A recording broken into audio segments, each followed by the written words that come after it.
done it before. Again, I like the quote from who's it, Yogi Berra. Sometimes you can see a lot just by watching. In other words, you'd be amazed how much more you can pick up if you just go through and watch one of these things a second time. And like I said, in my other classes at CCBC, I can't get away with printing out PowerPoints anymore myself. But a lot of students will print them out. It's usually not chance that those students tend to be the A's or the high B's. So, all right. Meditations on first philosophy. What's first philosophy? Basically, it refers to the foundational principles of a system of philosophy. But folks, please put your phones away. I made that announcement. If you come in late and don't hear it, it doesn't mean don't put them away. Thanks. And so first philosophy is the foundations of a philosophical position or point of view. And Descartes, in his own day, liked math much more than he liked philosophy, because he thought that math was settled and it was certain and it was about eternal truths, like geometry. Remember, Descartes, a crack mathematician. He invented analytic geometry, which some of you may have taken in high school. I had to take it at Poly, which combines algebra and geometry. In fact, coordinates on an XY axis we still call Cartesian coordinates after Descartes. But what he didn't like about the philosophy of his day was that things were still in a very unsettled state in philosophy. That, nothing was entirely certain. There was still a lot of debate and confusion. And also he thought a lot of people were accepting some false beliefs, including himself. And so Descartes thought, what I need to do is I need to get alone by myself. And this is what he does. It's winter. The scene of the meditations is in Descartes' living room, where he gets away by himself to rethink the whole basis of his philosophy. And this attempt to throw everything aside and start everything anew is one reason why we call him the father of modern philosophy. And he ushered in a period that the 20th century philosopher Richard Rorty called philosophy, a period of philosophy as epistemology. Epistemology, we call, when we went over some of these branches, is the branch of philosophy that deals with knowledge, the scope and limits of what we can know. And Descartes and philosophers that followed him in the modern period put questions about knowledge at the absolute center of philosophy. So Descartes thinks that he himself has accepted many false beliefs from childhood. And he says, if some of my most basic beliefs are false, then beliefs I might derive from them might be false as well. And he also thinks generally in philosophy, a lot of wrong ideas have crept in. So If you've ever watched these cable shows on, you know, refurbishing homes, what's the first step before they rehab something? It's the fun step. Yeah, demolition, right? The demo step. You know, well, Descartes thinks that something analogous to that needs to be done about his own beliefs, and about the beliefs that philosophers hold in general. And here's his end game. He takes geometry as his model.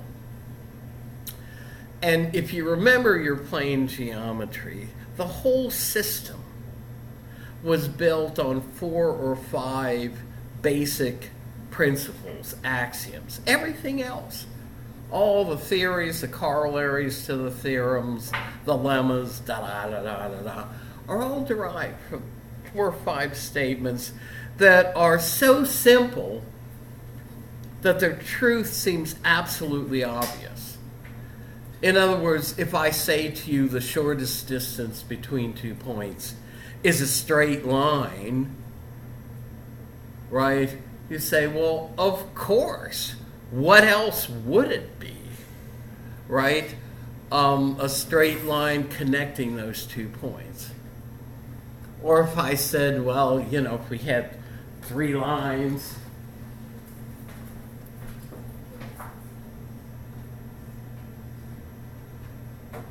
suppose they would.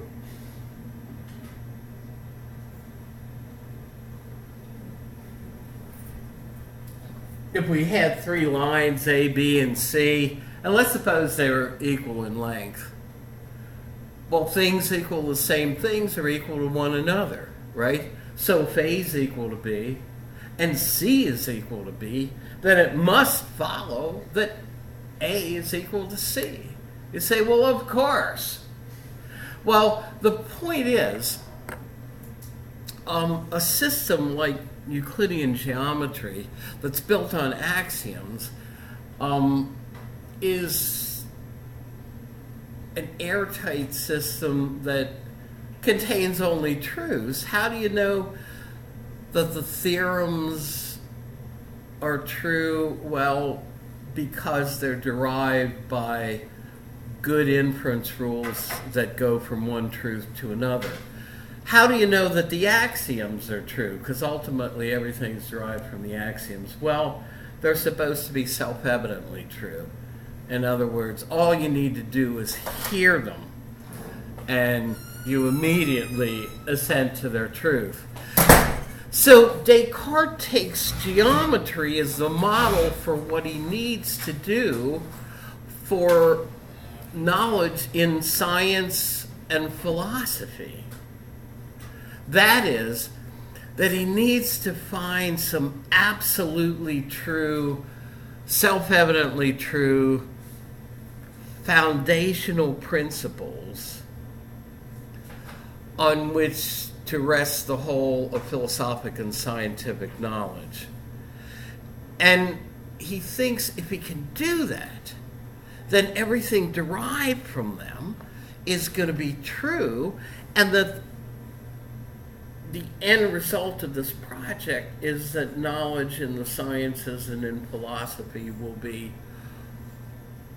settled and absolutely certain and true, and there won't be a lot of debate and there won't be wrong assumptions.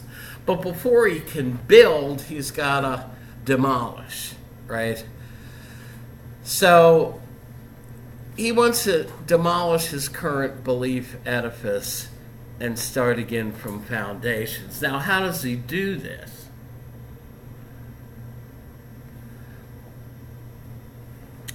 Well, it's hard to prove something false. He knows that. And so he says, well, I don't really have to prove the beliefs that I want to set aside false. It's unnecessary, and he knows from a practical standpoint impossible to prove them false. He says it'll be sufficient for me to withhold assent from any propositions, that is, to not commit myself to any statements about which I can raise any doubt whatsoever.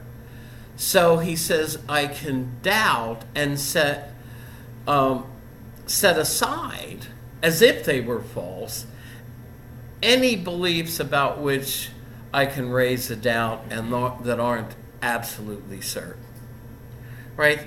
So what he's trying to do with this skeptical project of raising doubts about his beliefs is not end up as a skeptic, but he's trying to sift his way through to some gold nuggets and find some absolutely certain beliefs, or at least one, about which he cannot raise a doubt, and they're going to function like an axiom does in Euclid's system. Now, how many beliefs do you have? Could you ever even count them? Individual beliefs. He realizes that this program would be a non-starter if he had to go through all of his beliefs individually and ask, well, is it certain or can I raise a doubt about them? But he says, I don't need to go through them individually. When he says he need only look at the most basic principles on which they rest, one of the things that he's saying is there are certain principles that define or set out whole classes or categories of beliefs. So he says, I don't need to raise a doubt about individual beliefs, but I can raise a doubt about a whole category of beliefs. And this is what he does. Now, we saw that for Plato, reason is the route to knowledge, not the senses.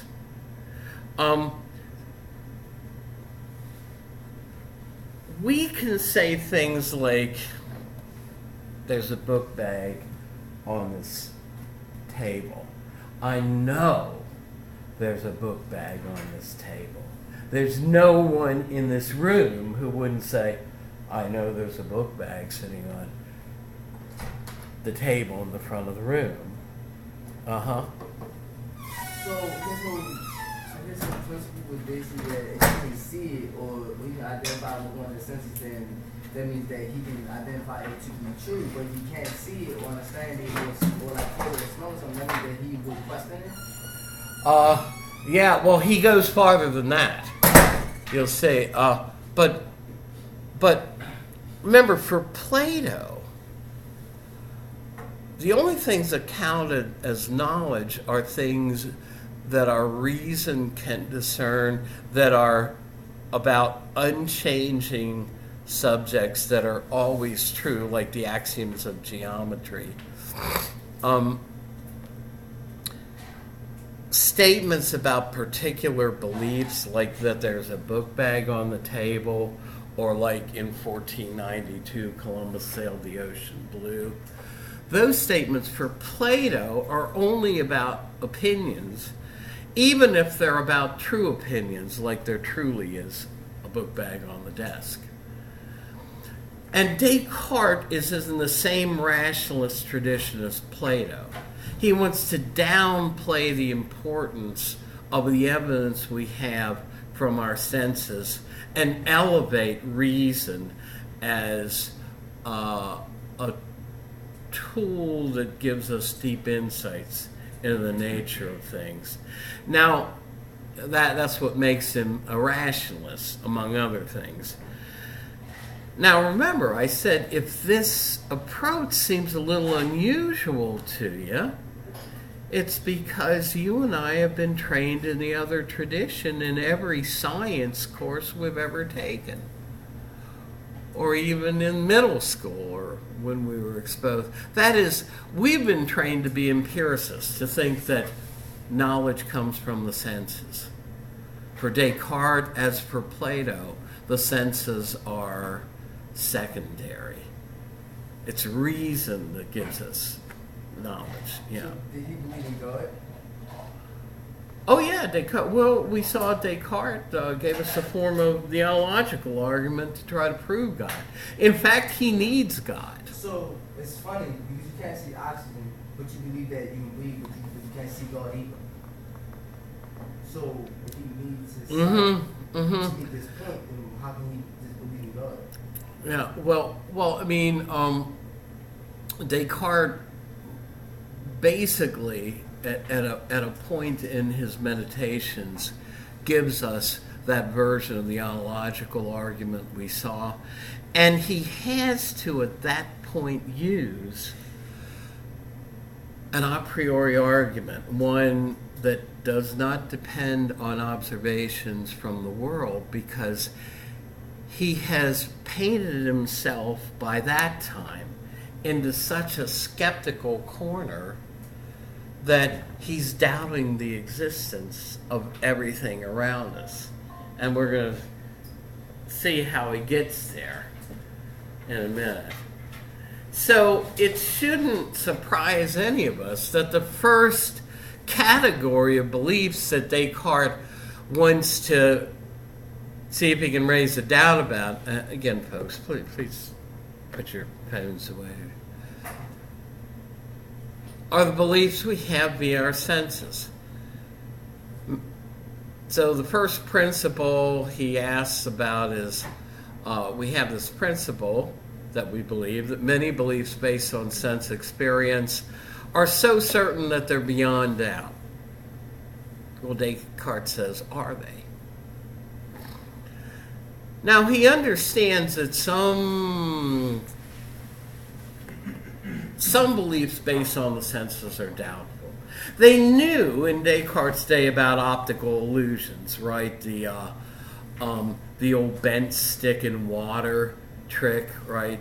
To do that in chemistry class or physics class, where you put a ruler in a glass of water, and because of the difference in the way the diffraction coefficient or whatever they call it, or the way light goes through the medium of water as opposed to the air, the ruler looks like it's bent. But it's an optical illusion. He knew about optical illusions, the way our senses can sometimes be deceived. But he also knew that sometimes when things are kind of vague and hazy, like distant or very small objects, our senses can deceive us. I mean, suppose you're walking down a beach in the morning and it's just daybreak and there's still some haze and some fog on the beach, and you look up ahead of you and you say, well, there's a seagull up there, so I'm walking that way. So you get closer and you're kind of wondering why isn't it startled by the fact that somebody's walking toward it? Well, you get closer and you realize that it's not a seagull at all, but it's an oddly shaped piece of driftwood on the beach that in the distance and the haze of the morning looked like, to you, to your senses, looked like a seagull. So he knows that the senses might deceive us about very small or very distant objects. But Descartes says, what about what's going on around me in my room? Things there seem clear and beyond doubt. As I said, the scene for Descartes' meditations is he gets by himself. He's in his living room. It's winter, so he's got a big fire going. I picture a fireplace here, but it's probably a cast iron stove. So Descartes says, how can I doubt the information of my senses that I'm really in my own living room? I'm in my night clothes. I'm comfortable. I'm in my favorite easy chair. I'm holding a piece of paper and a quill pen on which I'm writing these meditations. And that my hands and my body are real, because I perceive it. He says, how can I raise a doubt about this? But Descartes does. And here he goes into, he says, how can I raise a doubt about such seemingly absolutely certain knowledge? As it say, there's a book bag in front of us.